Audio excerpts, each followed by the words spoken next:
Его хотели остановить за слишком темные стекла. То, что тонировка не соответствует нормам, было видно невооруженным взглядом, но водитель останавливаться не пожелал. Уходя от погони, он не сильно задумывался о безопасности, ни о своей, ни об окружающих.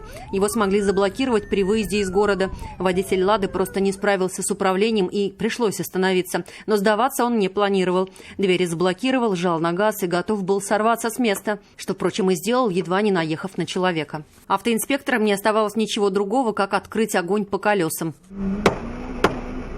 Далеко уехать с простреленными колесами автомобиль не смог. К тому же, как выяснили автоинспекторы, он никогда не получал водительского удостоверения. В отношении мужчины составлены протоколы за управление машиной с тонировкой, невыполнение законного требования сотрудника полиции об остановке и вождение без прав. Отдельно будет рассматриваться дело за наезд на автоинспектора. Он получил ушибы.